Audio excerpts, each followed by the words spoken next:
Dende, trabajando por el desarrollo en democracia de nuestro país, contribuyendo a la formación de una ciudadanía comprometida y participativa, promoviendo políticas públicas que impulsen el desarrollo económico inclusivo y el fortalecimiento de nuestra democracia, abriendo espacios de análisis y debates de los grandes temas nacionales, creando puentes de cooperación entre el Estado, la sociedad civil y el sector privado. Desarrollo en democracia. Dende.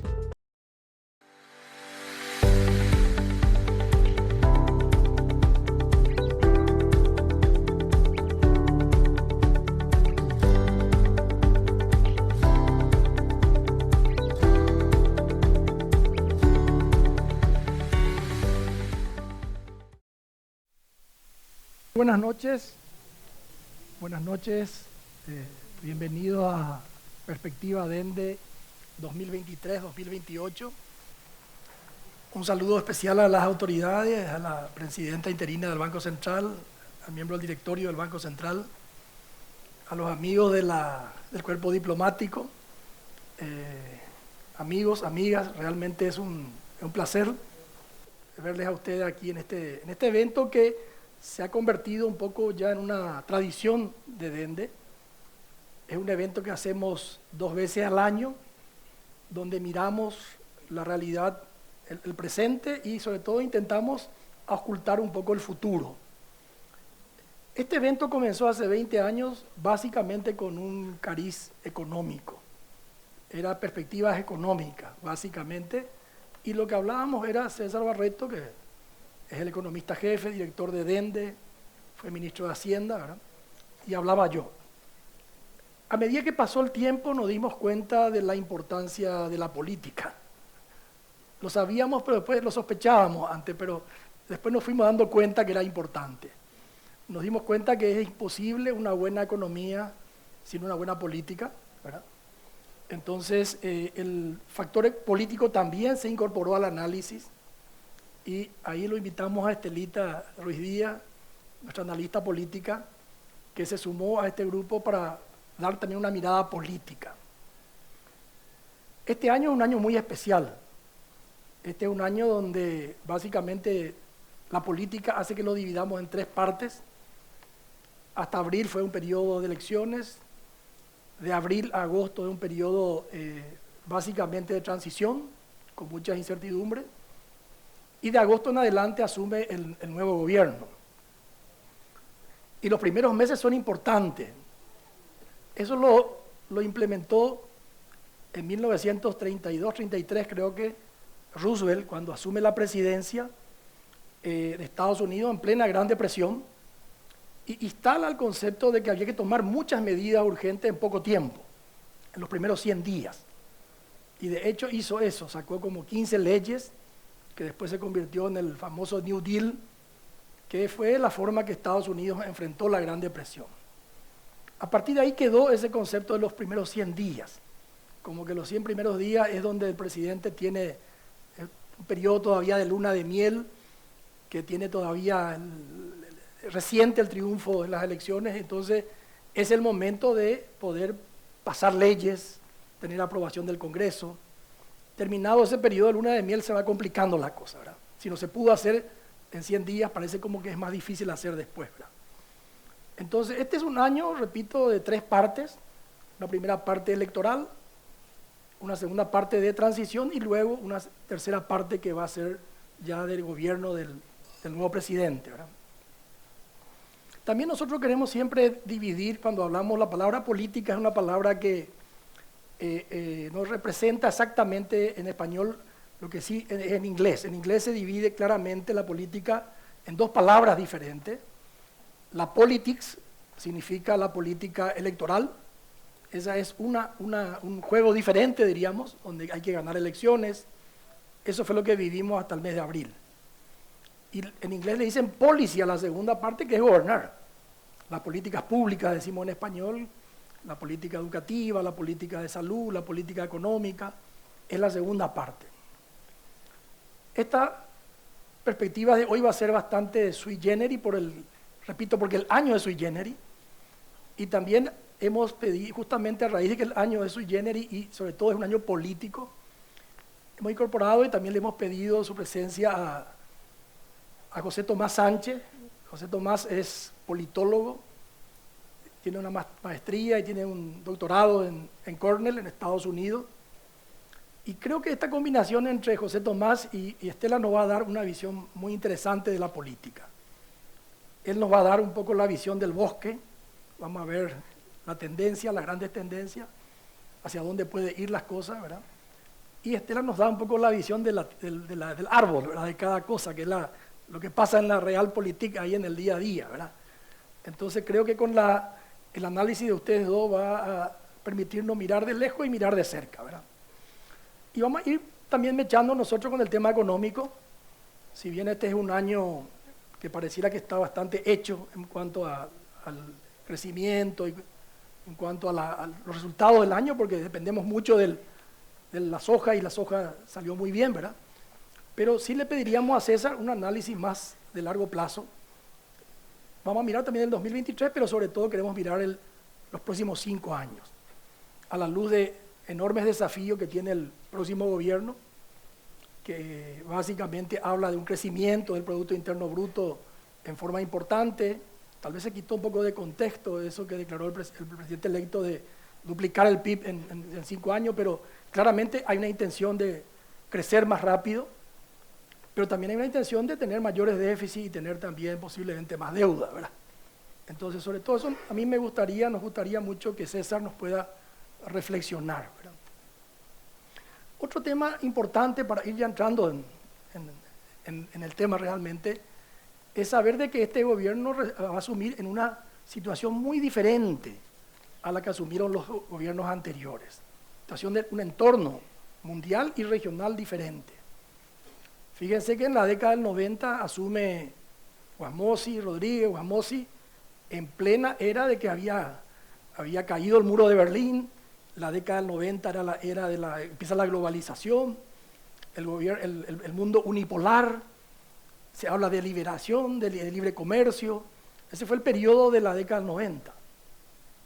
A partir del 2000, sobre todo el 2003, cuando asume Nicanor específicamente, vemos que coincide con la entrada fuerte de China al mercado mundial, el crecimiento chino muy, muy fuerte, lleva para arriba a todos los países que producimos commodity, y ese viento se fue acabando allá por el 2014, y comienzan los problemas, las complicaciones.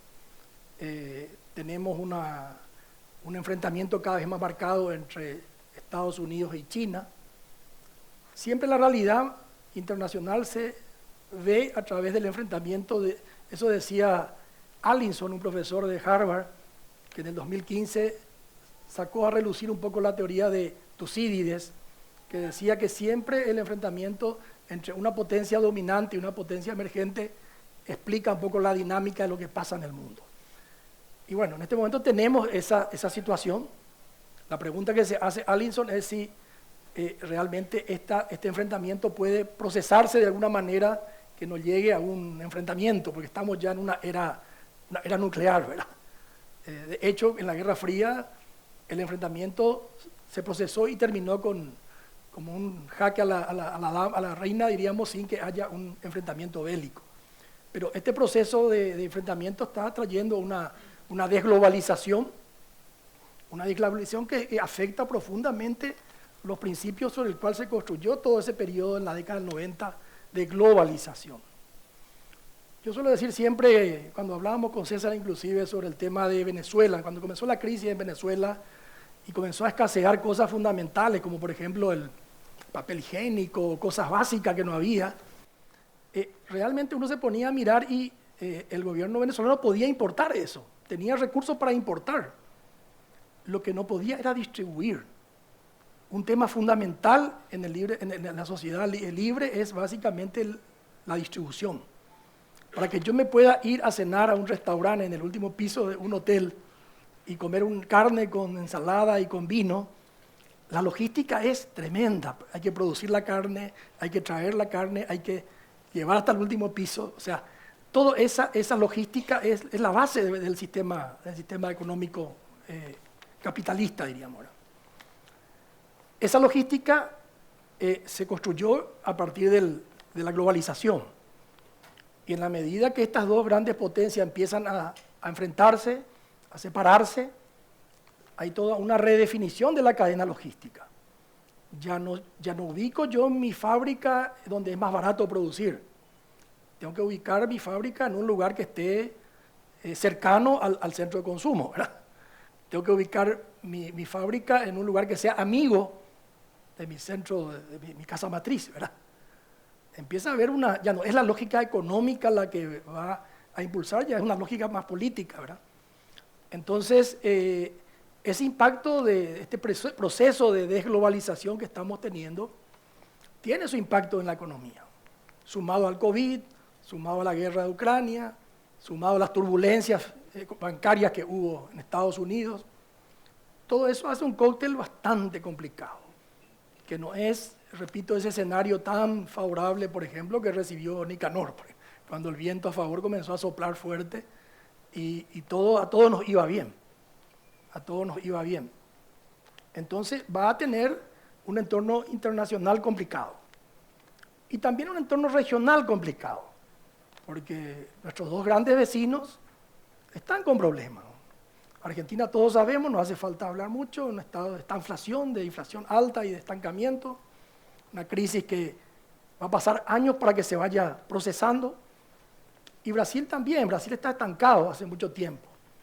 Va a comenzar a crecer poquitito, pero no va a ser seguramente esa locomotora que nos va a impulsar para arriba. Entonces el entorno es complicado a nivel global y a nivel regional. Bueno, en este entorno, voy a cambiar un poquito estas láminas que hablé un poquito de Mercosur. Se hacen las elecciones y claramente todos sabemos el triunfo del Partido Colorado ha sido aplastante, ¿verdad?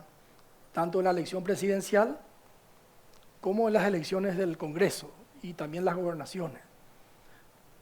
Entonces, a mí me gustaría comenzar esta reflexión política pidiéndole a José Tomás que nos diga un poquito esto que vemos, el triunfo del Partido Colorado, parece que es más de lo mismo, ¿verdad? Porque, exceptuando el periodo de Lugo, siempre ganó el Partido Colorado. Entonces, ¿qué tiene en común este escenario y tal vez qué tiene de diferente con los escenarios anteriores, ¿verdad? Entonces te pediría, José Tomás, si podés pasar acá. Bueno, en primer lugar, muchísimas gracias por la invitación, Alberto. Gracias también a Estela y César por estar acá compartiendo. Gracias a la audiencia por estar presente. Siempre un placer poder hablar de política, por lo menos para mí. Como decía Alberto, acá hay elementos, hay continuidades y algunas novedades con respecto a elecciones pasadas y esta, ¿verdad? En esta primera parte de mi presentación me quiero concentrar en analizar el Partido Colorado, sobre todo porque es el partido dominante en el país, dominante no solamente a nivel presidencial, diputados y senadores, sino también a nivel departamental, junta departamental, a nivel municipal, de intendencias y concejales municipales, con conexiones y vasos, digamos, que llegan a todo lo que sea institucionalidad pública y Estado, ¿verdad? No solamente en los tres principales poderes, sino también en los organismos extrapoder. Entonces, amerita un análisis focalizado en el Partido Colorado. También voy a hacer referencia breve a la oposición y dejaré para una segunda intervención algunos elementos que tienen que ver sobre todo con Paraguayos Cubas y qué significa la emergencia de este outsider antisistema que sorprendió a propios y extraños en estas elecciones, tanto para la presidencia como en lo legislativo, pero sobre todo en lo que fue su arrastre en su campaña presidencial. Bueno, quisiera comenzar con que estas fueron las octavas elecciones de 1989, en 7 ganó el Partido Colorado, eso es un elemento común. Ganó con 43%, un leve bajón con relación a los 46% de Mario Aldo Benítez y de Horacio Cartes, pero siguió ganando en gran medida por su enorme capacidad e institucionalidad interna. ¿A qué me refiero? En las internas coloradas de diciembre del 2022 probablemente se echaron las cartas ya de la victoria. Se movilizaron 1.200.000 votos en lo que fueron las elecciones para la presidencia. Es cierto, se distribuyeron en dos grandes fuerzas, pero algo usual de todas las campañas políticas, salvo la del 2007-2008, es que el Partido Colorado en las generales logra articular todo su bolsón de las internas de vuelta. Es decir, el piso del Partido Colorado en las generales, pasadas las internas, es demasiado alto en comparación con el piso de los partidos opositores. Y ahí otra vez hay que dividir entre aquellos que tienen internas y aquellos que no tienen. El Partido Colorado entonces movilizó 1.199.000 votos en las internas para la presidencia y Santiago Peña logra 90.000 votos más, nada más. 8% agrega al bolsón de las internas. Imagínense que en el caso de Efraín Alegre, fue en su peor campaña de las últimas tres, logró sumar de haber agregado todo el voto de la interna de la concertación, 41% más de votos de afuera. Lo que nos dice que para la oposición siempre es cuesta arriba la cuestión, tiene que traer muchísimos votos no partidizados y el Partido Colorado, en cambio, al lograr articular su voto interno, su institucionalidad interna, que le puso en dilema a Santiago Peña, digamos, en un principio parecía que iba a ser un candidato más independiente y después termina con una campaña más tradicional colorada. Eso en primer lugar. Para seguir dimensionando un poco más lo que significa esto. La ANR reportó en el 2022 que se inscribieron 73.000 precandidaturas para las internas que se jugaban al Congreso, pero también a toda la estructura interna que también fue a elecciones en diciembre. Piensen en 73.000 candidaturas, y como muchos acá son empresarios y empresarias, con que cada uno aporte en promedio 1 millón de guaraníes, ahí ya tenés 10 millones de dólares en recursos para unas elecciones. O sea, efectivamente la magnitud de esta institución es impresionante. Un tercer aspecto de esta institución, además de su disciplina para articular su voto interno, el nivel de candidaturas, es su penetración social y territorial que siguió expandiéndose. Este es un asunto poco estudiado en las ciencias políticas porque en realidad los partidos políticos ya no hacen esto de construir institucionalidad en los territorios. Acá en Paraguay, algo que no pasa en otros países es que acá uno pregunta, ¿quiénes conocen la seccional de su barrio? Pregunto, ¿quiénes conocen las seccionales de su barrio? Acá en Paraguay. En general, la gente conoce. Eso en otros países no suele suceder. Se suelen conocer las sedes nacionales de los partidos, pero no aquellas seccionales en los barrios. Seccionales que acá en Paraguay han funcionado para varias cosas, entre ellas distribución de servicios, bienes públicos, pero también formación política, curso de peluquería. Hace poco estaban enseñando inglés. En la seccional cerca de casa se enseña zumba. En los 2000, cuando la gente comenzaba a migrar, uno podía ir a llamarle a sus parientes que iban a España, a las seccionales. Esta red inmensa, ahora podemos mostrar, esto es una foto que ubica algunas, solamente en Asunción, muestra la burocracia, hasta diría beberiana, al ser impersonal, de territorialización del partido. Y estas seccionales se fueron expandiendo a lo largo del tiempo. En 1989 había unas 240 seccionales en todo el país, ahora se reportaron 411 seccionales en todo el país, cada una con sus elecciones internas, 14 de estas seccionales en Argentina, 5 en Estados Unidos y una en España. Esto no es solamente inusual para un partido en Paraguay, sino a nivel latinoamericano sin duda, y global posiblemente. Entonces, esto también siguió en expansión y es parte de la explicación también de la enorme capacidad del Partido Colorado de ganar elecciones. Otro elemento que vimos también que funcionó muy bien es esta dinámica interna colorada de dividirse entre oficialismo y oposición. Esto no es una estrategia, como suelen decir, una estrategia pensada por alguien. Es la propia división en facciones del partido que hace que facciones débiles entre sí, muy fuertes a nivel nacional, pero muy débiles entre sí en el sentido de que ninguna puede dominar a la otra. Esta división de facciones es la que sucede a la unidad granítica de la época de Stroessner, pero sucede en la época de la dictadura. Comienza a romperse en la Convención del 84, se hace muy explícita en la Convención del 87, es una de las razones de la caída de Stroessner en el 89 y siguió con lo que fue el guasmosismo, argañismo, oviedismo, nicanorismo, castiglionismo, cartismo, abdismo, y va a seguir sucediendo aparentemente. Esta dinámica de facciones que encierra una disputa interna que hace que el caballo del presidente, como dice en Paraguay, el caballo del presidente, el candidato al presidente, no necesariamente gane. El candidato al presidente me refiero en la interna, es decir, Horacio Cartes cuando le candidata a Santiago Peña en el 2017 no pudo derrotar a Mario Abdo Benítez, y Mario Abdo Benítez le candidata a Arnoldo Vince y no pudo derrotarle a Santiago Peña, y así en los 90 tuvimos a Guasmosi que quiso que Facetti sea el presidente y el Oviedo le derrotó, y Rodríguez que quiso que Guasmosi sea, Argaña le derrotó, pues después le robaron las elecciones en el 92. Es decir, esta dinámica es súper interesante. ¿Cuál es la implicancia de eso?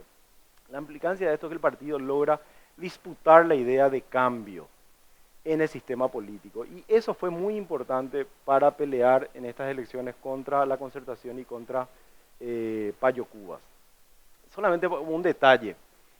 A nivel sudamericano, en las últimas 11, 12 elecciones desde el 2018, incluyendo la de Mario Abdo, todos los partidos oficialistas fueron derrotados.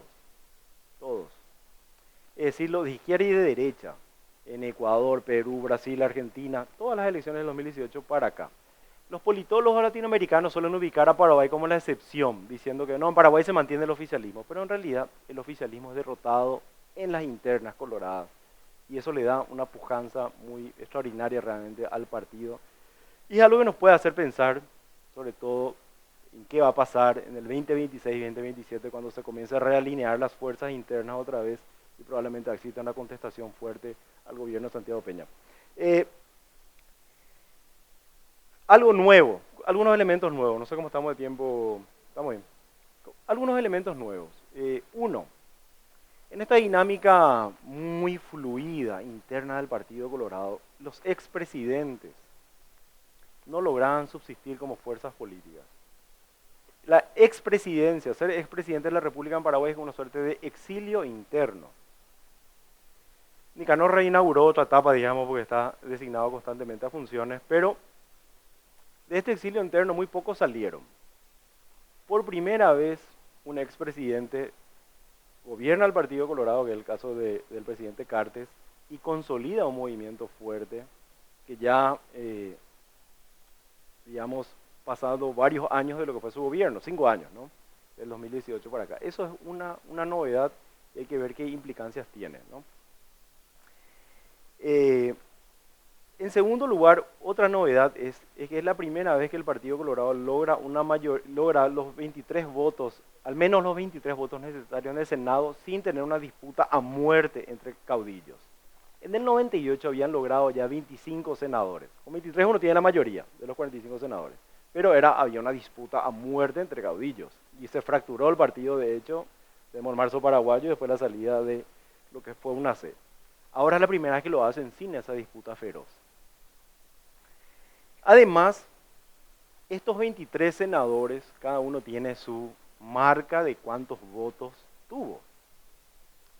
Y si le agregamos, esto fue en parte también por el desbloqueo y el voto preferente que dio rienda suelta a que todos los candidatos al legislativo hagan campaña, desde el 45 pensando que iba a ganar hasta por supuesto el número 1. Antes, en la época de las listas cerradas, solamente hacían campaña los del medio. Los de arriba sabían que iban a entrar, los de abajo sabían que no iban a entrar. Solo los del medio hacían campaña. Hoy hicieron campaña, en esta última elección hicieron campaña todos.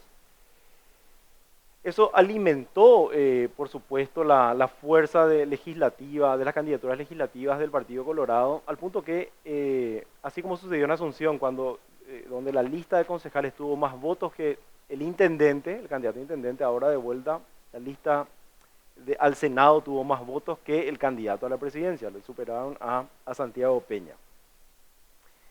La pregunta es, ¿qué implicancias va a tener esto el hecho de que cada senador y cada diputado tenga hoy los incentivos de mantener su voto, sepa cuánto vale su voto y sepa que depende de sus votos la reelección, y qué va a implicar en cuanto a la disputa por la influencia en el Estado. Pensemos, por ejemplo, que esta mayoría en el Senado, que está acompañada de lo que vimos, la mayoría en diputados, hoy puede ejercer una enorme influencia sobre el Consejo de la Magistratura, que es la puerta de entrada de jueces y fiscales al sistema.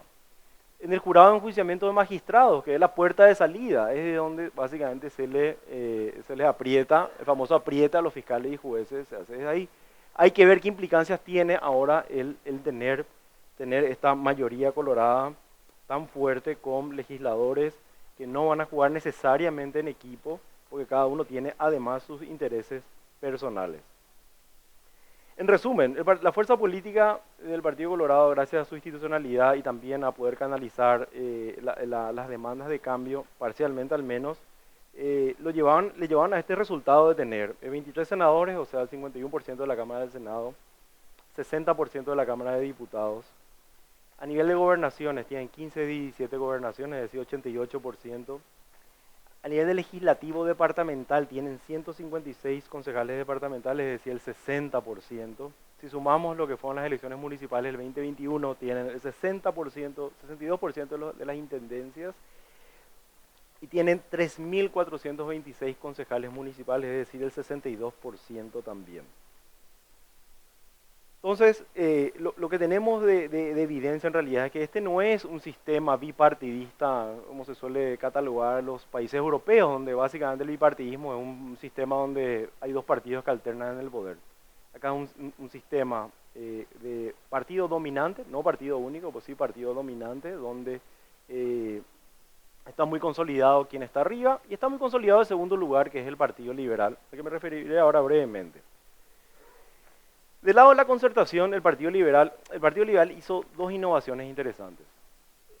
Generó esta idea de la concertación, inspirado quizá en lo que fue la concertación chilena, que logró articular a varias fuerzas políticas, no necesariamente coherentes en lo ideológico, pero sí capaces de tener un programa mínimo para disputar el poder. Y lograron lo que fue las elecciones a padrón abierto, es decir, que cualquier ciudadano pueda votar en las internas de la concertación. Estas fueron dos innovaciones que parecían muy positivas, pero también el Partido Liberal hizo un cálculo de abrir sus listas al Senado. La mitad de las listas del Senado del Partido Liberal la asignaron a aliados que no fueron a internas y no tenían el arrastre de lo que hubiera sido tener 45 candidatos liberales a las elecciones. Entonces, con una rueda un poco desinflada, el Partido Liberal hizo su peor elección en la Cámara de Senadores. Tienen 11 senadores, metieron más uno, son 12 en total, en lo que fue la alianza, pero realmente está disminuido el partido y hoy dividido de vuelta entre quienes están más cercanos al poder y quienes están más resistentes. Y del lado del lo que mostró también estas elecciones es que el tercer sector, con esto cierro esta primera parte, el tercer sector, que fue liderado por Paraguayo Cubas, es volátil. No es la primera vez que tenemos un tercer sector que alcanza entre un 21 y 23% de los votos. Lo tuvimos con Guillermo Caballero Vargas en el 93, con Pedro Fadul en el 2003, Lino Oviedo en el 2008 y ahora con Paraguayo Cubas. Lastimosamente lo que muestra el tercer espacio, que es un electorado complejo, el que no está alineado ni con el Partido Liberal ni con el Partido Colorado, es que va a variar. Ahora colapsó el Frente Iguazú, básicamente, uno que tenía una ideología más sólida. Varía ideológicamente, es sumamente personalista, depende de líderes carismáticos. Esto no reduce la idea de que muchos de estos movimientos tienen militantes y activistas con proyectos serios, ¿verdad? O pudieron haber tenido, digamos. Pero sí, son muy personalistas y han enseñado que es un mito la idea de que en Paraguay se puede crecer al menos solamente desde el Congreso. Un consejo que siempre se da en política en Paraguay es: anda al Congreso primero y de ahí vas a crecer. En realidad todos los terceros sectores, la tercera fuerza, mostraron que duran 2 ciclos y mueren. Con eso cerramos esta primera parte. José Tomás, y entramos contigo, la verdad. Muy bueno, fenomenal. Básicamente lo que nos plantea José Tomás es el tema de, casi como vos mencionás, inclusive el poder trifonte, ¿verdad? O sea, el partido es un poder, evidentemente, el expresidente Cartes es otro poder, evidentemente, y bueno, Santiago Peña es otro poder, ¿verdad? Entonces, no sé ¿qué podés decirnos sobre eso? Buenas noches. Bueno, se habla mucho en ese sentido, un poco a partir de este panorama que nos daba José Tomás con respecto a lo que dejó las elecciones, de cómo va a ser a partir de del poder de Cartes en la llanura, diríamos. Él estuvo en la llanura partidaria, pero no estuvo alejado del poder, es decir, y este retorno exitoso que tiene. Entonces la pregunta que nos hacemos es, ¿vamos a tener un poder bicéfalo en Paraguay a partir del 15 de agosto o no lo vamos a tener? Esa es un poco la pregunta que nos hacemos. Y yo creo que no solamente es un poder bicéfalo, sino un poder tricéfalo vamos a tener a partir del 15 de agosto. El ejemplo más claro que tuvimos de un poder bicéfalo en Paraguay fue con el gobierno de Raúl Cubas, el Lino Oviedo, y terminó en la peor tragedia política de la transición. El triunfo de Santiago Peña reprisa este escenario porque Peña, al igual que Cubas, no tiene base política, no tiene siquiera un legislador que responda a él directamente. Lo iba a hacer Lea Jiménez, pero finalmente no ingresó. Entonces, Fernando Lugo tenía 3, y así también le fue, ¿verdad?, con el juicio político. Entonces, toda la construcción de Santiago Peña está basada en Horacio Cartes y Honor Colorado, ¿verdad? Entonces, hasta ahora se nota en las relaciones que hay una comodidad en esa relación de Santiago Peña con Horacio Cartes que le arropa, que resuelve todavía los problemas, las relaciones que pueden existir dentro del Partido Colorado. Y esa sensación que se tiene, o esa interrogante que existe, no es si tendrá o no influencia Horacio Cartes en el poder, sino cuánta influencia tendrá en el poder. Esa es es decir, Santiago Peña asume con el pecado de la debilidad. Él asume el poder. Un elemento importante para señalar que Horacio Cartes no quería estar detrás de bambalinas es que él se presenta como candidato a la presidencia del Partido Colorado y es hoy presidente del Partido Colorado. O sea, él va a tener un rol institucional de nexo entre el presidente de la República y el pueblo colorado. Es decir, él toma protagonismo partidario en esta presidencia de la República. Entonces, con la designación del gabinete, en cierta forma, vamos viendo esas señales entre este poder tricéfalo. Tenemos por ahora, hasta las designaciones que nos va dando lentamente Santiago Peña, una vinculación o referencias de personas vinculadas a él, que tenemos básicamente 2. El canciller, diríamos que más o menos no responde directamente al Partido Colorado, y es una elección más considerada del presidente electo, y también creo que el ministro de Hacienda, que es Fernández Valdovinos. Después tenemos en las otras nominaciones, haciendo una comparación de lo que fue cuando gana Horacio Cartes, él nombra un gabinete totalmente técnico y casi nadie vinculado al Partido Colorado, casi nadie. Es más, tenía un ministro liberal, que era el ministro del Interior, de Vargas. En el caso de Santiago Peña hay 0 riesgo con respecto a poner a alguien, por ejemplo, de un partido opositor. Soledad Núñez era también ministra de Horacio Cartes, ¿verdad?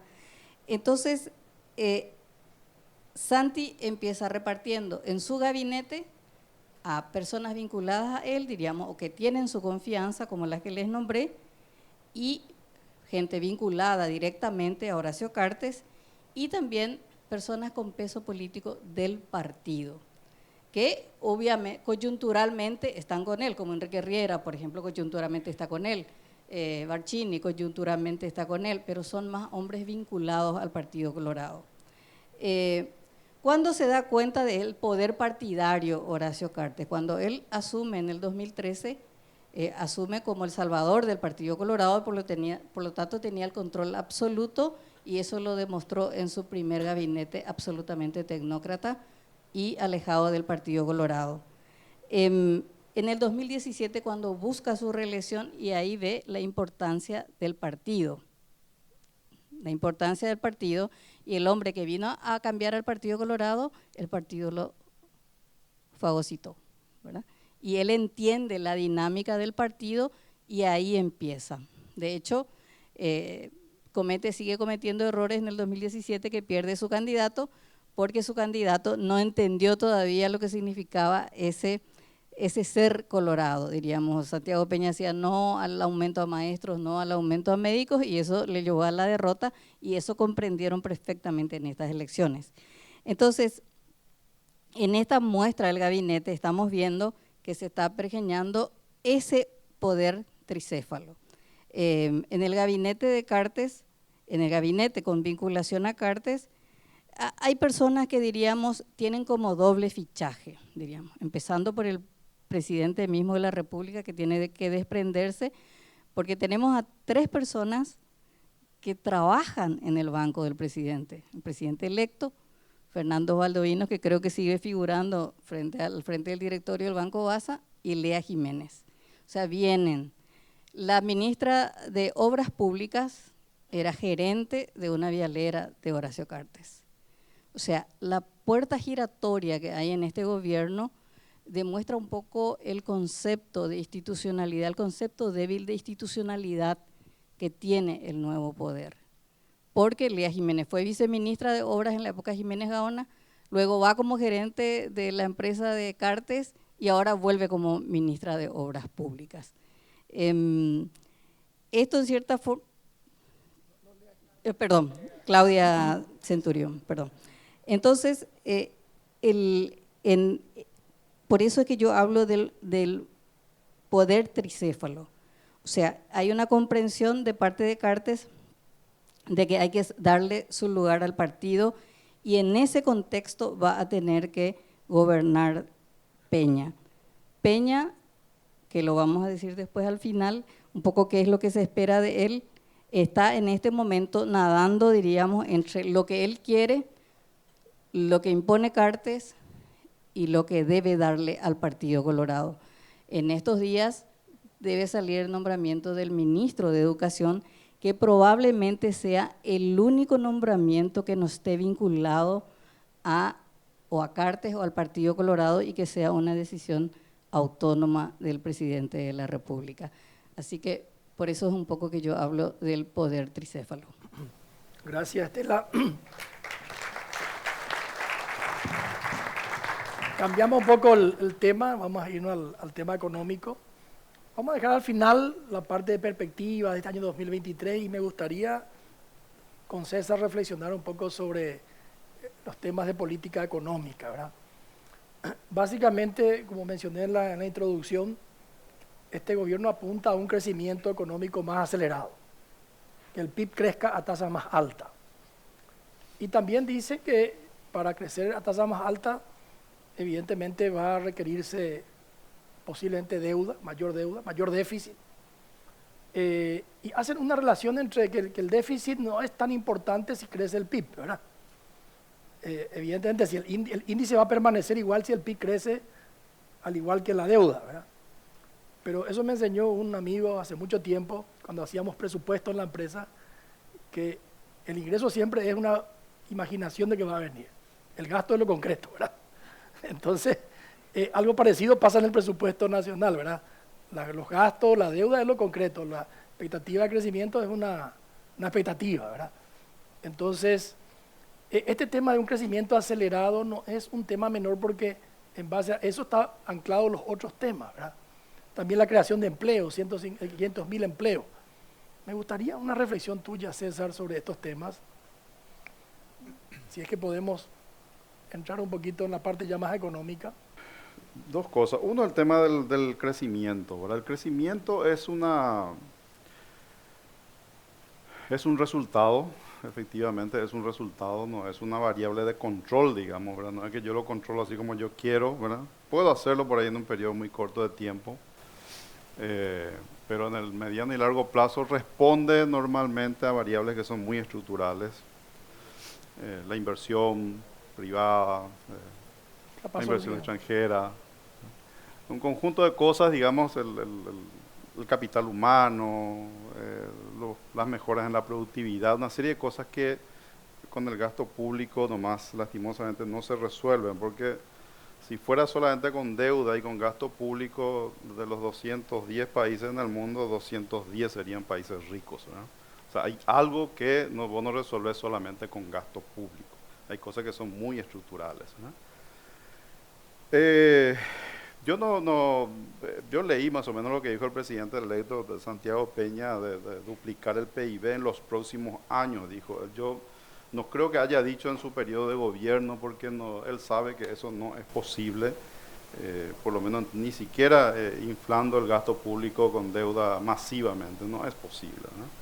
Entonces no me voy a referir a eso, yo más bien me voy a referir a lo que es posible en los próximos años de la evaluación que hemos hecho nosotros de las distintas variables que impactan en el crecimiento del país, conociendo cómo funciona la economía paraguaya, ¿no? Si querés usar el puntero, César.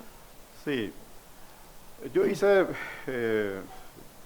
así como ellos estarán trabajando seguramente en modelos de simulación, nosotros también tenemos algunos y los usamos para tratar de hacer estas proyecciones, ¿verdad? Que obviamente hay que entender que son proyecciones, nadie puede predecir el futuro, uno hace ciertos escenarios y asume ciertos supuestos para tratar de más o menos entender qué es lo que es posible y qué es lo que hay que hacer para que eso pueda resultar, digamos, ¿verdad? Desde nuestro punto de vista, hay dos escenarios, hay un escenario de máximo de crecimiento posible, que yo estimo que está alrededor del 4,5%, eso es lo máximo que en un modelo económico en el que el país sigue todavía transitando ciertos niveles de equilibrio en las variables, en las distintas variables económicas. O sea, no estamos inflando el globo en el corto plazo que pueda explotar en el futuro. O sea, más o menos en esa lógica. Sin que vos inflar el globo que termine explotando, ¿qué es lo que es posible en un periodo de 5 años? Y hay otro escenario que yo creo que es el más probable, manteniendo incluso las políticas que hemos tenido en los últimos, básicamente 15 a 20 años. O sea, que es una gestión macroeconómica muy equilibrada, un manejo de la política fiscal muy ordenada, la política monetaria muy ordenada, que es lo que tuvimos todos estos años, excepto la pandemia, que tuvimos que salirnos de todos esos límites y esos equilibrios porque la situación lo ameritaba, digamos, ¿eh? En un escenario de mantener la ley de responsabilidad fiscal con un tope de déficit de 1,5%, lo más probable es que el crecimiento en promedio en los próximos años esté alrededor del 3,5%. Eso es lo que es posible, considerando todo el contexto que hay de la forma que funciona la economía paraguaya hoy, ¿verdad? En un escenario en el que agrego dos cosas, ¿verdad? Uno es el déficit, que tal vez sea lo que esté pensando Carlos Fernández cuando escucho que dice que va a hacer una convergencia al déficit fiscal más o menos del 2026, ¿verdad? No tengo todavía los datos, qué es lo que quiere hacer, pero en base a lo que está diciendo, ¿verdad? Implica un déficit mayor que lo que está en la ley de responsabilidad fiscal, implica que no se converge al 1,5% el próximo año, se converge en el 2026, es lo que mencionó, ¿verdad? No conozco los detalles, ¿verdad? Pero suponiendo que el déficit fiscal en promedio incluso esté en 3% en los próximos 5 años, y asumiendo de que hay un flujo de inversión extranjera directa más del doble de lo que hemos tenido en los últimos 5 años, más que el doble de los últimos 5 años, que no es tan fácil, ¿verdad? El crecimiento en promedio podría llegar al 4,5% en los próximos 5 años, ¿verdad? Que es un buen desempeño para la estructura económica que tiene el país, ¿verdad? Fíjense que en el mejor periodo, no sé cómo funciona esto, cuando se prende la lucecita, el mejor periodo 2014, 2004, 2014, que de lo que yo recuerde, han sido los mejores 10 años que hemos tenido desde el periodo democrático en Paraguay. El crecimiento promedio fue 4,6%. 4,6%. En ese punto, César, es importante también que este es un crecimiento promedio. Paraguay tiene mucha volatilidad en su crecimiento. Sí, 4,6% con toda esta con volatilidad. En un año de sequía cae la economía y rebota al año siguiente con una buena producción, pero en promedio va a estar está en torno Cuando al 4. cae el precio de los commodities allá por el 2014, baja la capacidad de crecimiento del país. Baja, y encima recibimos el choque de la pandemia y 3 sequías más o menos, de 2015, 19, 22, 3 sequías. El crecimiento promedio baja al 2,3%. Claramente que este crecimiento del 2,3% no es suficiente, porque en el país el nivel de pobreza se estancó. Nosotros veníamos bajando la pobreza a un ritmo importante, con un crecimiento del 4,6%, pero se estancó en los últimos años por todos estos choques que hemos tenido.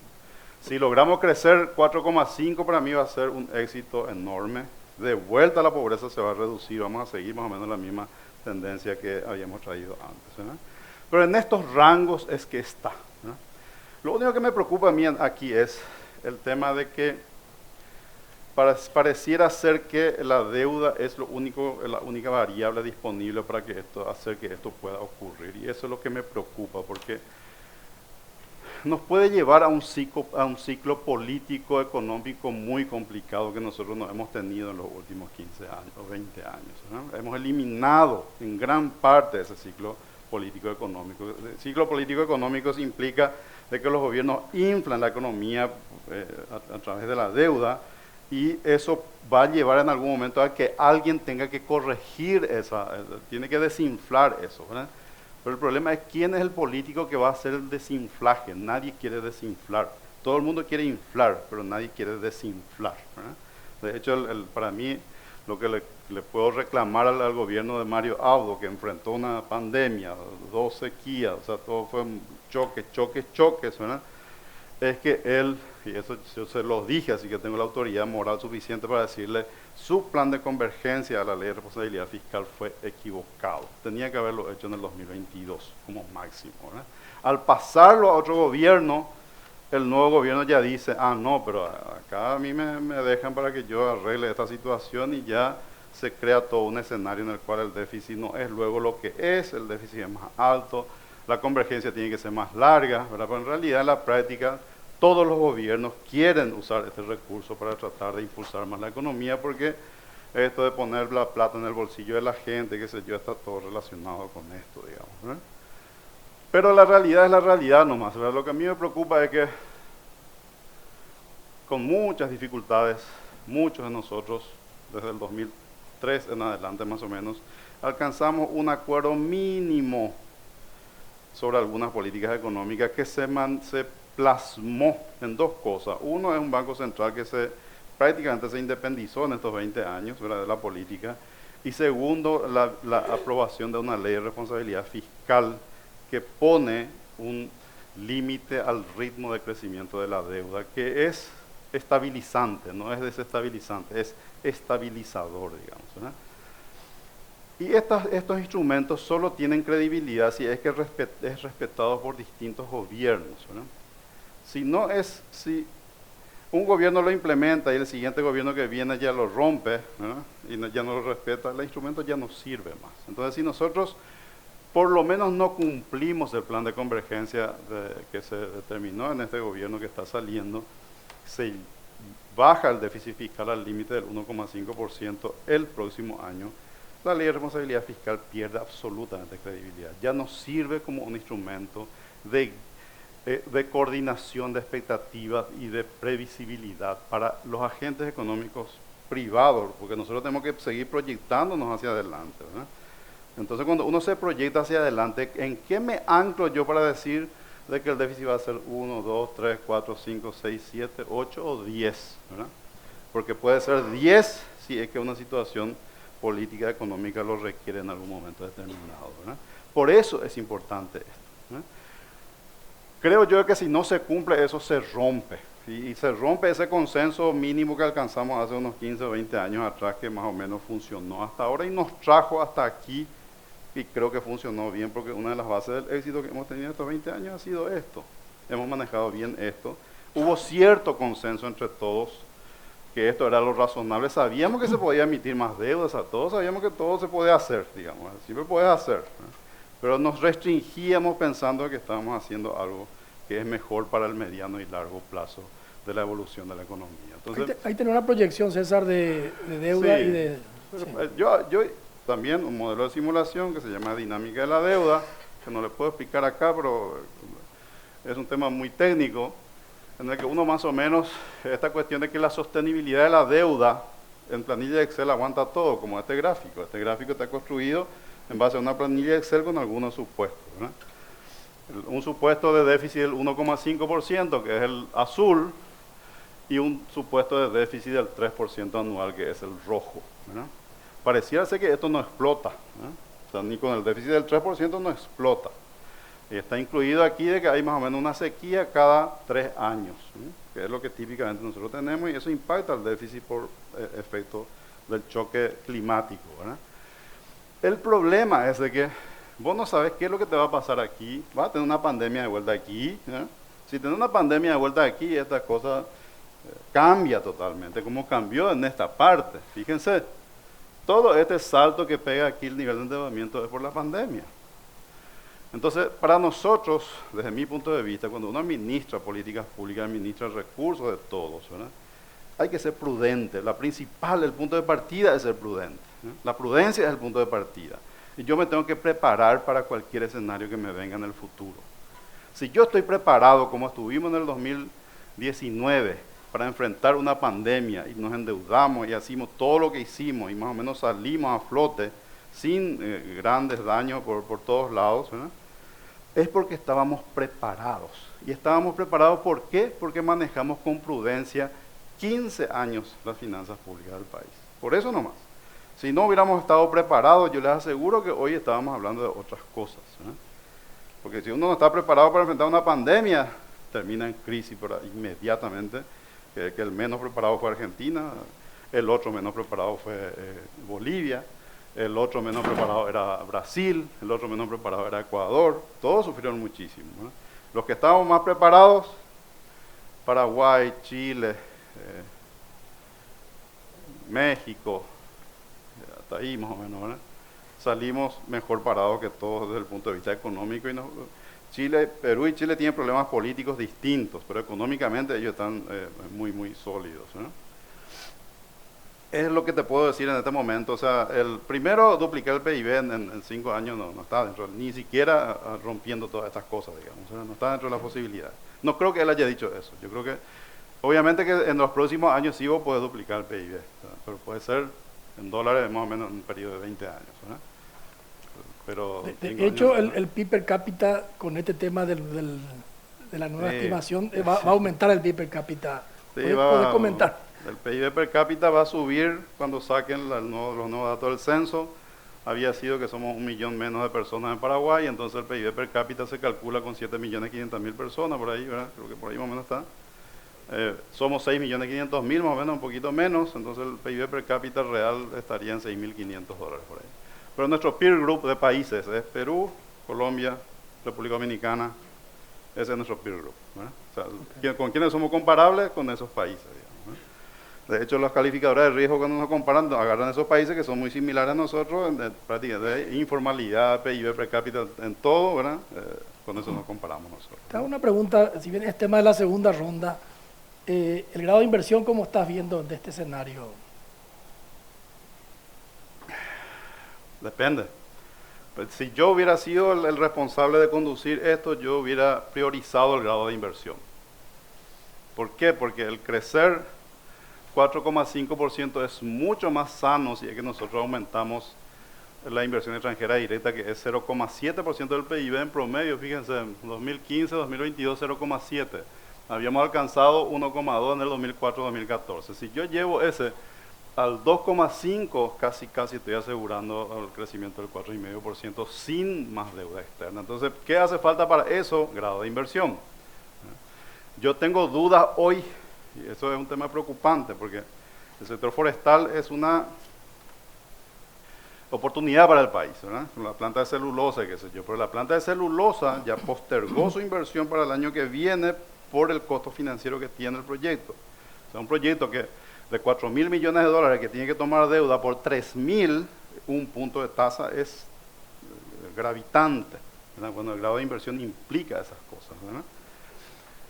Ahí hay algo de huevo a la gallina también. Si se instala esa planta, es probable que seamos grado de inversión casi automáticamente, al día siguiente, ¿verdad? Pero para que se instale esa planta, alguien tiene que asumir el costo de que va a pagar un interés que es 1 o 2% más que si fuera grado de inversión, ¿verdad? Entonces, es relevante. Yo hubiera priorizado respetar a rajatabla, cumplir la ley de responsabilidad fiscal. Sé que eso tiene costo porque la gente me reclama cosas, ¿verdad? Pero eso me va a posicionar en una situación distinta desde el punto de vista de la inversión que hace falta en el país, que no lo vas a resolver con deuda pública, ¿verdad? O sea, la deuda pública vas a tener un tiempo, pero termina la deuda pública y tu modelo de crecimiento se agota, y es lo más probable es que termines en una crisis, ¿verdad? Que es lo que ha pasado en todos los países de la región, ¿verdad? Y no quiero usar más el ejemplo de Argentina, quiero usar Bolivia ahora, porque Bolivia está en plena crisis hoy por este tema, ¿verdad? Porque no haber manejado correctamente, incluso países con recursos naturales mucho más grandes que nosotros, ¿verdad? Nosotros nos manejamos con la soja nomás, ¿verdad? Ellos, con otros recursos mucho más importantes, fracasaron endeudándose, ¿verdad? ¿Cómo afecta la política al grado de inversión? O sea, nosotros hasta ahora la economía era el que nos impulsaba hacia el grado de inversión. La política y lo institucional y especialmente el sistema de justicia es lo que nos tiraba para abajo, ¿verdad? Bueno, sí, esta parte institucional es muy importante que se ordene para que efectivamente pase a grado de inversión, ¿verdad? Pero si vos descomponer lo único positivo que tenías, ¿verdad? Porque lo positivo era esto, que vos sos muy ordenados, eso genera previsibilidad, cosas positivas, ¿verdad? Si vos destruís eso, ya no tenés nada para grado de inversión. Entonces, tengo mis dudas. Yo era más confiado de que por ahí en 1 o 2 años podríamos haber tenido grado de inversión, ¿verdad? Pero las señales hasta ahora no son las adecuadas. Y eso que mira, Carlos Fernández es mi amigo, o sea, yo a Santi lo aprecio muchísimo, pero no, es una cuestión personal esto, ¿verdad? Entonces, yo sueño con que un país no dependa de que esté Carlos Fernández, esté César Barreto, esté Dionisio Borda en el Ministerio de Hacienda. No puede ser personas, ¿verdad? Tienen que ser reglas institucionales que respete el gobierno 1, gobierno 2, gobierno 10, gobierno 20, no importa quién esté. Pero hay ciertas cosas que nosotros respetamos porque sabemos que salirse de eso no nos lleva a ninguna salida, ¿verdad? Buena por lo menos, ¿sí? Arrancamos la segunda ronda, que es un poco ya las perspectivas. Gracias, César. ¿Cómo vemos de aquí en adelante? Ya vimos el pasado, hicimos una evaluación un poco de lo que ocurrió. Entonces ahora queremos mirar el futuro y sobre todo en los próximos años, ¿verdad? Comenzamos con tu visión política. Sí, Tenemos los 5 minutos, 8 dale, minutos cada uno. en realidad yo quisiera más que adelante mirar abajo. Mirar ahí en lo que está sucediendo en la población y en las miradas de la población sobre la política y las instituciones. Para eso ya voy a leerles algunos datos de la encuesta del Latino Barómetro que compara diferentes países. Y estos datos fueron tomados en el 2020, es decir, en el medio de la pandemia. Lámina tenés que poder, si querés comentar. Sí, voy rápidamente con otras que no están ahí. Paraguay es el 4º país de 20 que más piensa que sus políticos son corruptos. El país que sigue creyendo más en la iglesia, 77% tiene una posición favorable a la iglesia y solo 9% tiene posición favorable a los partidos. 10% al Congreso, 13% al Poder Judicial. Cuando en la pregunta de percepción de injusticia para acceder a la educación, salud y la justicia misma, Paraguay está en el top 3 de todos los países y comparte esa posición con Chile. No estoy diciendo la realidad objetiva, sino subjetiva. Y Chile es un país que en los últimos años entró en convulsión política, colapso de los partidos políticos en el país, que tenía Tenía un sistema de partidos a la europea, con derecha, centro, izquierda, partidos sólidos. Todo eso colapsó, fueron a una constituyente, fracasó la primera constituyente, ahora está en otro proceso constitucional. Y Paraguay está ahí al lado. Claro, uno se pregunta por qué no vemos el mismo escenario en Paraguay, ¿verdad? Pero sencillamente porque el hecho de organizar una protesta también depende de otros factores, pero la subjetividad está ahí. En esta pregunta, en la anterior, ahora por la anterior, acá es si cree la gente que el gobierno gobierna para todos. Paraguay allá en el fondo, con Chile muy abajo del promedio latinoamericano. La siguiente lámina pregunta de si en determinadas circunstancias se preferiría cambiar a la democracia por un sistema autoritario. Paraguay número 1, allá arriba, casi un cuarto de la población con una opinión favorable. Eso también es muy interesante. Se le pregunta a la gente si crees que hay que votar para salir adelante como país. Paraguay en el fondo, el que menos cree en el voto. Aprobación de protestas. Se le pregunta a la gente, ¿cuándo aprobas las protestas sociales? Paraguay allá arriba, ¿no? Paraguay que protesta muy poco. Chile segundo, Paraguay allá arriba. Es una pregunta que mide un poco la confianza intraciudadana. Se le pregunta a la gente si cree que si alguien está usando algún subsidio o recurso estatal de manera indebida. Paraguay, que no es un país que distribuye muchos subsidios, está arriba de Argentina, es el número 1. Eso es lo que se llama también como idea de Latino Barómetro. Latino Barómetro. Latino Barómetro 2021. En suma, hay una desconexión de gran parte de la ciudadanía y del electorado de las instituciones públicas y también de las instituciones políticas. Por eso, el tercer espacio ahora tenía bases para un outsider por primera vez antisistema. ¿Qué significa un outsider antisistema? Un outsider que realmente planteó básicamente demolir las bases del sistema institucional vigente y hacer uno nuevo. También esto tiene que ver no tanto con la pobreza, sino con la emergencia. César mostraba los años buenos que hemos tenido. Tiene mucho que ver con la emergencia de una clase media muy precaria, que está en situaciones precarias. Nunca Paraguay tuvo tanta gente en la clase media, tanta gente asalariada y tanta gente en las ciudades. Y eso generó impactos en el sistema político. Por eso en el este del país tenemos ya un desplazamiento de los partidos tradicionales. Esta ciudad del este está gobernada por otro partido. En Encarnación tenemos lo mismo. Asunción ya se movió, vino de varios partidos e incluso ideologías. Es decir, cuando hay desarrollo económico, hay impacto en el desarrollo político. Pero si las instituciones políticas no responden, ahí las crisis pueden ser de otro tenor, ¿verdad? Es decir, Payo Cubas, las encuestas muestran este sector poblacional dolido, este sector poblacional urbano. Payo fue el que quizá mejor representó ese dolor paraguayo, como diría Rafael Barret, ese sentir de gente no representada, de sectores no representados. Lo hizo robándole banderas a la izquierda, porque propuso ir contra este consenso que decía César, que de macroeconomía, de estabilidad impositiva en el manejo institucional.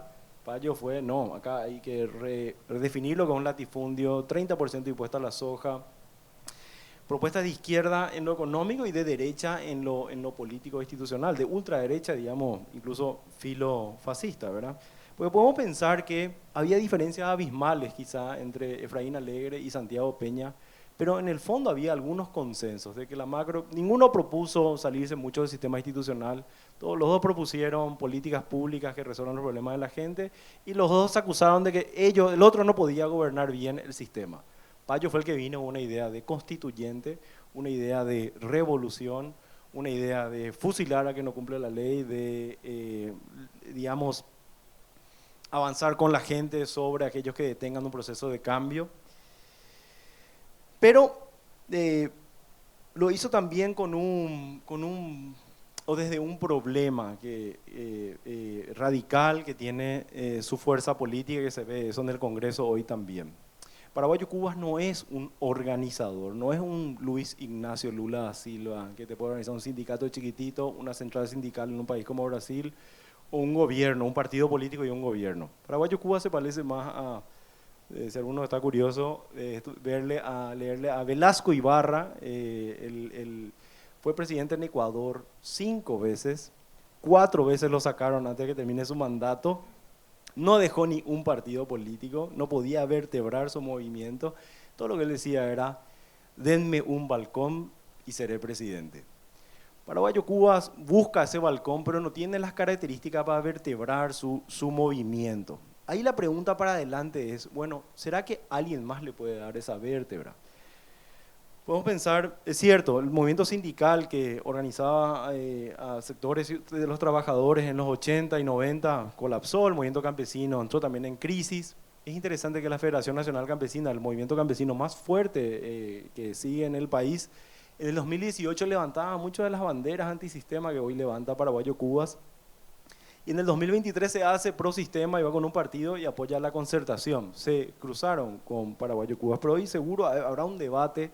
Esto estoy especulando, pues este levanta las banderas que nosotros habíamos levantado antes y con algún grado de popularidad importante. También hay que ver si del colapso del Frente Guazú hay algo que le pueda vertebrar también a Paraguayo Cubas y por supuesto de sectores del Partido Liberal que especulando sobre chances electorales puedan también establecer una alianza. También hay que ver qué pasa con la condición jurídica de él. Hoy es un preso que en una democracia es muy triste tener, digamos, a un líder político de la tercera fuerza preso, ¿verdad? Es como una basurita bajo la alfombra, hay que ver qué sucede de esa situación. Pero sin duda tenemos entonces esta avenida del 25% de la política con cuestionamientos o al menos desenchufado del sistema. Por otra parte tenemos un partido dominante, sumamente fuerte, capaz de ensanchar y que ensanchó su arena política, metiendo a más instituciones en el juego político y que queda en el medio, ¿no? En el medio todavía queda una oposición también desorganizada en múltiples partidos. Entonces, le dejaría a Estela también la invitación a pensar en estas 3 avenidas de diferentes anchores, qué es lo que se puede venir en lo político, ¿no?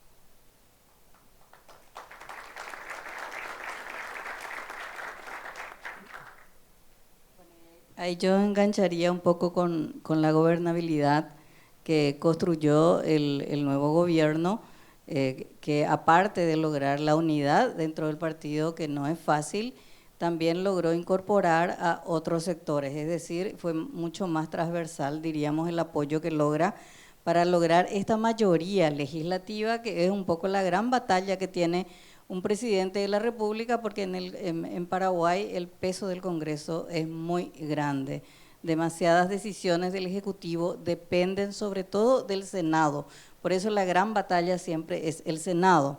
En ese sentido podríamos decir que si bien la política es matemática, gana el que tiene más votos, pero en la política tampoco 2 más 2 es 4. Es decir, hoy Santiago Peña tiene el camino allanado para tener gobernabilidad, pero eso tiene plazo, ¿verdad?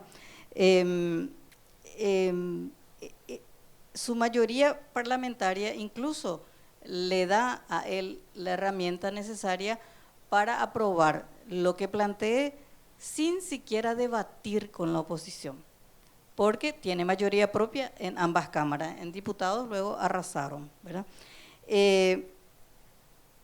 Por otro lado, la fortaleza del Partido Colorado se basa en su unidad. O sea, cuando los colorados se unen, como dicen ellos, mandamos, dice, ¿verdad? Y arrasamos. Y también su contracara es la debilidad de la oposición. Esta elección estalló en la oposición. O sea, la oposición se desarticuló totalmente y hoy no tiene un liderazgo claro. Está muy fragmentado y lo que quedó de la oposición, diríamos, no hay liderazgos muy claros y los liderazgos que existen, diríamos, tienen poco poder. O sea, me imagino en este momento que quizás liderazgos que van a surgir con mayor fuerza es, por ejemplo, la de Katia González. En el Partido Liberal Radical Auténtico ya hay 3 bancadas.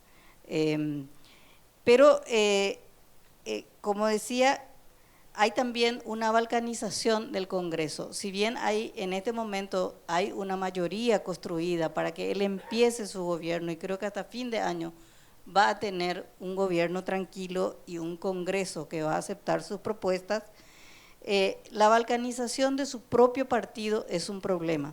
En el Senado ya hay 4 bancadas del Partido Colorado, es decir, tenemos al cartismo y tenemos 3 bloques de la disidencia. ¿Eso qué significa en términos de negociación y de reparto de la torta del poder? Que para cada proyecto que él quiera, tiene que negociar con 3 líderes de la disidencia y ahí ya sabemos cómo se negocia el poder, torta del Estado. Por eso también su construcción, diríamos, agrupa a sectores de la oposición. En el Partido Liberal Radical Auténtico, que tuvo 11 senadores, 5 se pasaron ya prácticamente, no sé si se pasaron totalmente, pero en un primer tiempo por lo menos apoyando al nuevo gobierno. Es decir, porque se va a necesitar de esos votos, porque seguramente la primera oposición va a ser otra vez el Partido Colorado, que es su dinámica permanente. Ellos son oficialismo y oposición al día siguiente de las elecciones, al día siguiente de asumir el nuevo gobierno. O sea que en ese sentido creo que la gobernabilidad está resuelta. Un tema que le favorece también a Santiago Peña y que no tuvieron ni Guasmosi ni Raúl Cubas, es que el opositor que le puede complicar la vida y que generaba tensión en el escenario como Lino Oviedo está preso, que es paraguayo Cubas y que seguramente se tiene que ver qué es lo que se va a hacer con él, porque secundo lo que decía José Tomás, que un líder opositor esté preso no es una buena noticia en la democracia, sobre todo cuando tenemos senadores electos vinculados al lavado de dinero que aparecen todos los días en la foto con el presidente de la República electo. Entonces hay que ver un poco esas cuestiones también.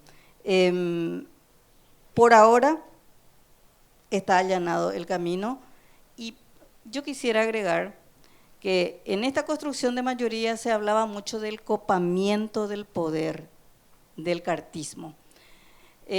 Eso es lógico, cualquier gobierno que asume necesita construir mayoría en el Congreso para aprobar sus proyectos. El problema que se plantea es cuando este copamiento del poder alcance a otros organismos. Ya mencionaba organismos de extrapoder como el Jurado de Enjuiciamiento de Magistrados y el Consejo de la Magistratura, que es la puerta de entrada y de salida del Poder Judicial. El premio y el castigo, el garrote o no, para un fiscal, para un juez. También en este copamiento del poder habría que ver si en esta mayoría el Partido Colorado lo usa racionalmente o no. La pregunta y un poco la duda que queda, o el miedo también quizás, es, ¿se le dejará al nuevo fiscal general del Estado seguir investigando a los políticos corruptos, muchos de ellos vinculados al poder actual? No habrá juicio político a ministros de cortes que no están alineados al Partido Colorado, que hoy son 4. No habrá uso desmedido de la pérdida de investidura de legisladores que no se alinean, por ejemplo, al nuevo poder. Esas son dudas que quedan y ahí está el miedo al copamiento del poder, no a la simple construcción de la mayoría en el Congreso, que es lógico que busque un nuevo gobierno. Gracias, Estela. Para ir cerrando un poco, vamos a la parte económica. Dijimos que íbamos a presentar brevemente cómo vemos este año 2023, las principales proyecciones, si podés comentarnos, después yo hago un cierre final, ¿verdad? En nuestro modelo económico, que es agropecuario, el clima es muy determinante. Cuando hay buen clima, la economía funciona relativamente bien. Cuando el clima está mal, la economía se resiente mucho. Normalmente hay caídas, ¿verdad? El año pasado tuvimos problemas. Y este año, no sé si podemos mostrar el gráfico de eso. Oh, perdón. Ya, el año pasado tuvimos problemas y este año, como si bien el clima no fue perfecto como hubiéramos querido, creo que la cosecha estaba un poco más de 9 millones de toneladas, más o menos, ¿verdad? Pero eso comparado con 4 millones más o menos que fue el año pasado, es un rebote enorme y por la importancia que tiene la economía, eso también impacta a todos los sectores, ¿verdad? Nosotros bajamos un poco el crecimiento, habíamos estimado en octubre del año pasado alrededor del 6%, ahora estamos bajando al 5%, porque hay otros sectores que se están resintiendo más de lo que estábamos esperando. Uno es el sector construcción, que primero por la parte pública, que venía a un ritmo insostenible, se fue frenando en los últimos meses, y también la parte privada, los proyectos privados se ralentizaron desde el año pasado ya y hay caídas en el sector construcción importantes. Es probable que eso se recupere de vuelta, por lo menos la parte privada en los próximos meses, pero va a ser un año difícil para el sector construcción. Y el otro son el comercio minorista, muy impactado por el contrabando. O sea, no es contrabando realmente la forma de llamarlo a lo que yo estoy queriendo decir. La gente se va a comprar en los supermercados en Clorinda, la gente se va a comprar en los supermercados en Posadas, porque la diferencia de precio es demasiado grande. Y eso, por la masiva ida de gente, cuando vos sumás a cada uno en el conjunto, es un monto muy grande. Impacta al sector combustibles, todo lo que es consumo masivo está impactado en el comercio formal. Entonces, eso también tira para abajo, si bien el sector agropecuario estira para arriba a todo lo otro, porque el que está más cerca se ve muy impactado, positivamente impactado, el que está cada vez más lejos, menos, ¿verdad? Pero en general, si no hubiera sido por el problema de Argentina, probablemente hubiéramos crecido más de que el 5%. De hecho, el 5% es cuasi optimista en este momento, ya por la estimación que hizo el Banco Central para el primer trimestre del año, que fue un poquito más del 5 nada más. Yo esperaba que iba a ser más que eso, ¿verdad? Y para el año que viene estamos proyectando volver a lo que es normal, digamos, un clima normal, que es muy difícil de poder predecirlo a estas alturas de los tiempos, pero ya sabemos de que si hay sequía es muy catastrófico, entonces no tiene sentido hablar de eso, digamos, ¿verdad? Todos sabemos eso, ¿verdad? Pero si el clima viene bien, más o menos estimamos que el crecimiento va a estar cercano al potencial que le mostré, 3,5 del piso, 3,7 estamos proyectando para el año que viene, que es un buen desempeño económico para la estructura económica que tiene el país, ¿verdad? Y las otras variables macro, la inflación viene convergiendo bien, un poco más rápido en los últimos 2 meses, especialmente por el precio de los commodities, que también bajó. Eso ayudó a todos los productos, los alimentos que dependen de commodity, también el tema del petróleo. Tenemos dudas de que se pueda sostener esto en los próximos meses. Nosotros creemos que es muy difícil que este año cerremos al 4% en la inflación. Vamos a estar más cerca del 5%.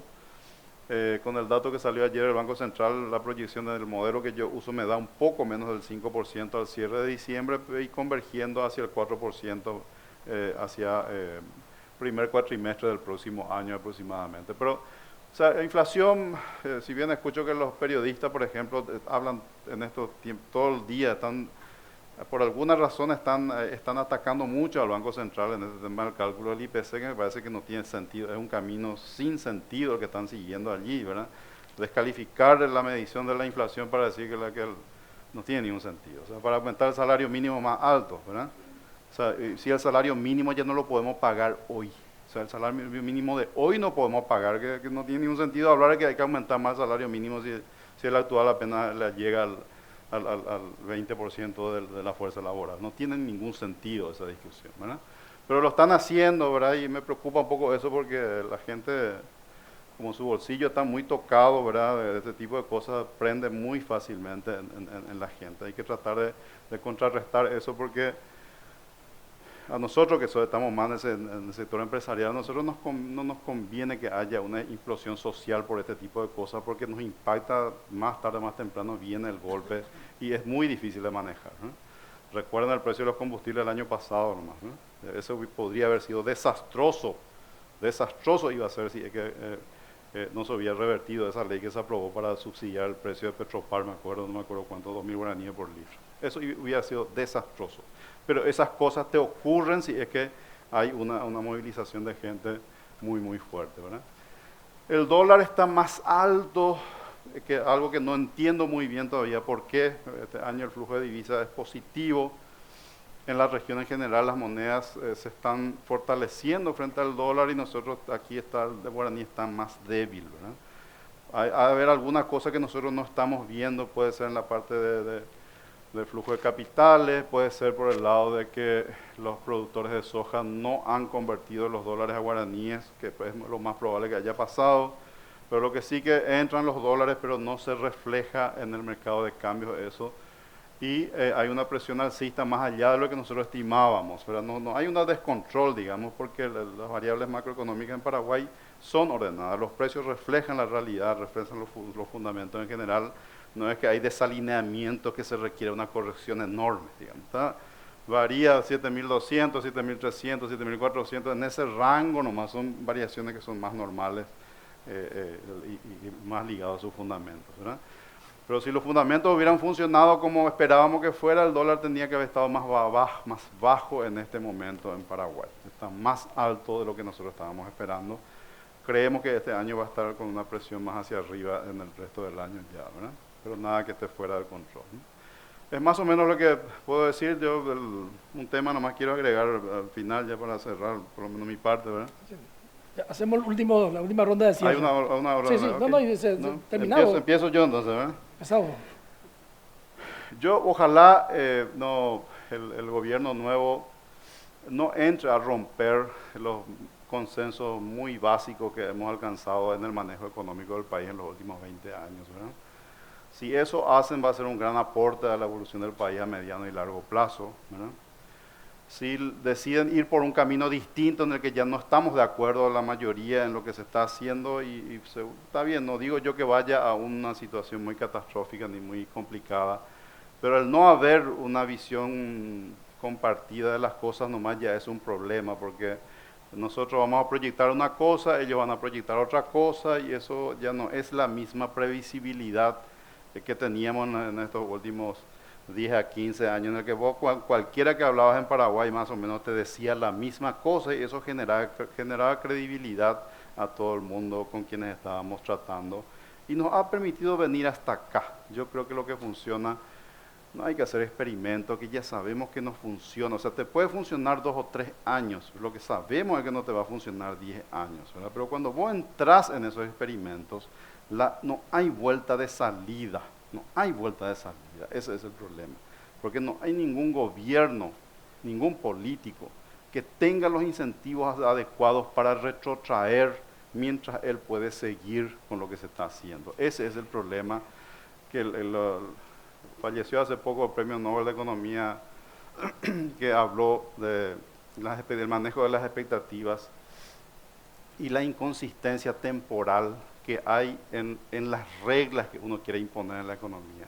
Y en esa inconsistencia estamos cayendo lastimosamente. Esto ocurre cuando vos te comprometes a algo que ya no depende de vos, pero que depende del que viene después, a ver si respeta la regla que vos definiste en el pasado, ¿verdad? Pasa con la Constitución, pasa con la Ley de Responsabilidad Fiscal, ¿verdad? Yo pensé que íbamos a tener alguna chance de poder hacer algo parecido a eso. Como lo hemos logrado hasta ahora, por lo menos con el Banco Central, que ni siquiera está escrito en ningún lado. El Banco Central no es absolutamente independiente de Paraguay desde el punto de vista formal. Pero hemos creído todos de que es importante que sea independiente y que los políticos no se metan ahí a hacer estos ejercicios de corto plazo, ¿no? Le vamos a inflar un poco la emisión de dinero, qué sé yo, para estar mejor y después vamos a retirar de vuelta, ¿verdad? El problema es que cuando va a retirar nadie quiere hacer retiro, ¿verdad?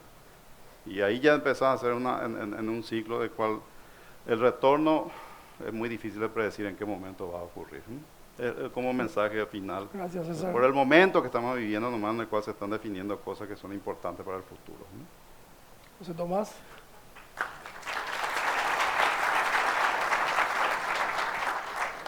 Aquí te voy a pensar un poco En los partidos, en la situación de los partidos políticos, ¿no? Los partidos políticos son esta suerte de entidades que nadie los quiere, pero son súper necesarios, ¿no? En la región estamos viendo fragmentación partidaria y debilidad partidaria. Todo lo que es parece que la costa, el agua del Pacífico tiene algo antipartidario, porque todo lo que es Colombia, que tenían los partidos políticos sumamente fuertes y arraigados, desaparecieron. Perú hace 30 años no tiene partido político, entonces tiene crecimiento económico. Parece que te pide que use el Ah. micrófono. Perú tiene crecimiento económico y desastre político recurrente, ¿no? Tampoco estabilizaban partidos políticos. Chile era así el ejemplo de los partidos políticos, también colapsaron. En el Atlántico estamos un poco mejor, ¿no?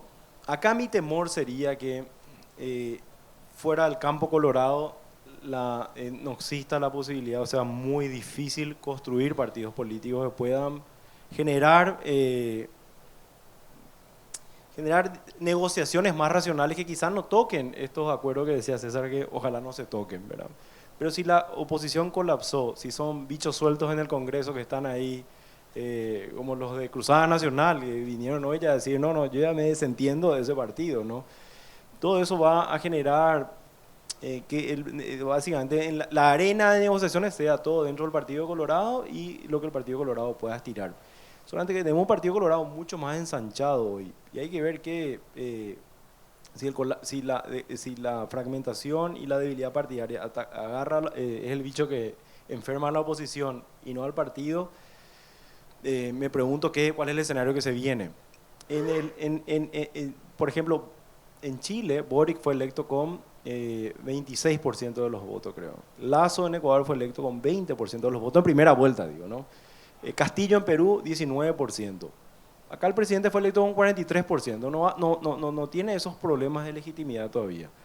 Nos vamos a correr a un escenario donde los futuros presidentes del Partido Colorado van a tener 50, 60%, ya que la oposición está en un proceso de debilitamiento, o vamos a tener una reorganización del espacio opositor con más fácil, con digamos nuevos partidos y movimientos emergiendo que van a hacer quizá más fácil las negociaciones democráticas. Para mí, normativamente, creo en el deseo de que la democracia tiene que ser de la alternancia y ojalá no esté tan lejos de ese escenario donde la alternancia normal, digo, ¿verdad?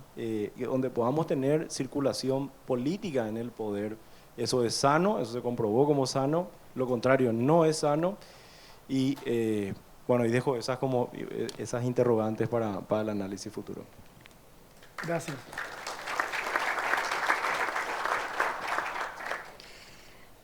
Para agregar nada más lo que decía José Tomás, dicen que Paraguay es el cementerio de las teorías políticas. Y dentro de todo, quizás esos estallidos sociales que vivieron otros países, especialmente Chile, aquí hubo un estallido, pero dentro del marco institucional, y es la irrupción y lo disruptor que es Paraguayo Cubas. O sea, 700.000 personas le votaron a una propuesta antisistema de patear el tablero e incluso de matar gente. O sea, esa fue la propuesta de Paraguayo Cubas. Pero la protesta se hizo dentro del marco institucional. ¿Cómo lo hizo el paraguayo? Votando a un candidato antisistema. Eso todavía, ¿verdad? Pero es interesante que el nuevo gobierno tome nota de esta situación. O sea, 700.000 paraguayos protestaron, pero dentro de un contexto democrático. Eso simplemente. Y un poco como parte final, decir nada más que en este momento en realidad tenemos más preguntas que respuestas. Estamos teniendo señales, destellos de lo que puede ser el nuevo gobierno, pero a mí me preocupa la idea del retorno del partido-Estado en toda su dimensión por el control que tienen actualmente del Poder Ejecutivo, Poder Legislativo y un Poder Judicial que en cierta forma va soltando sus vínculos con los partidos políticos, con el poder político, pero que todavía no está institucionalizado. Y tenemos un nuevo Ministerio Público que creo que en cierta forma está haciendo su tarea. Eso por un lado, más preguntas, o sea, en decir, ¿cómo va a utilizar su mayoría abrumadora el Partido Colorado en el poder? El otro desafío es cómo queda la relación con Estados Unidos, que demostró ser tensa y vamos a ver cómo continúa la espada de Damocles sobre la cabeza de Horacio Cartes. ¿Habrá o no proceso de extradición? ¿Qué significará eso para el gobierno de Santiago Peña? ¿Será mejor para él? ¿Eso podría generar una crisis nacional? Está en el pendiente, está dentro de las preguntas. ¿Cómo enfrentará este gobierno el crimen organizado, ya que domina el sistema carcelario del país? O sea, el crimen organizado controla las cárceles del Paraguay. Entonces, esto marcará, esto es un problema y por supuesto el temor de siempre que cada vez crece más la infiltración del narcotráfico en la política y hay legisladores vinculados directamente con el narcotráfico, cuyos nombres no pienso dar porque quiero seguir viviendo. Y por supuesto, yo también veo en el horizonte un riesgo de un gobierno represor. Y en ese contexto rescato o destaco mi preocupación por los sectores campesinos y los sectores indígenas que vienen sufriendo despojos de sus tierras y no hay una oposición que pueda confrontar esa línea de pensamiento. Y finalmente decir que en este escenario de poder tricéfalo, como decía, el desafío de Santiago Peña será demostrar que el poder reside en él, demostrar un liderazgo autónomo, demostrar que puede ser un presidente y no solamente un gerente. Muchísimas gracias.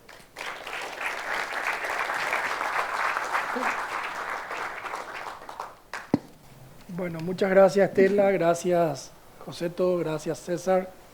Fue más política la presentación que económica. El momento creo que ameritaba esta reflexión. Como dijo Estela, hay más preguntas que respuestas, hay muchas dudas. Pero yo creo que un tema clave es, yo siempre digo que todo en la vida es la dosis justa, ¿verdad? Un poquito de agua, si no tomo agua me muero de sed. Si me viene un río me ahogo, ¿verdad? Los remedios pasan lo mismo, si le doy la dosis justa le curo, si le doy más le mato, ¿verdad? Entonces el tema del poder es un tema para reflexionar. Nosotros que creemos en el desarrollo de Paraguay, Paraguay necesita reformas importantes, hoy no mencionamos, pero están ahí en la agenda que todos conocemos, reforma del Estado, reforma del servicio civil, reforma en la educación, reforma en la salud. Paraguay requiere reforma y la reforma requiere un gobierno que tenga poder, ¿verdad? Entonces, pero por un lado, una dosis que no sea tanto poder, porque Ende cree en el desarrollo en democracia, ¿verdad? Entonces tenemos que equilibrar la necesidad de reformas que se requiere poder para poder crecer y desarrollarnos con también la democracia, que básicamente es el respeto a las libertades y a los derechos de la gente, ¿verdad? Entonces, este debate un poquito medio tal vez caótico nos ayudó un poco a reflexionar y salimos con más preguntas que respuestas, pero ese era el objetivo de este encuentro. Muchas gracias y nos vemos próximamente.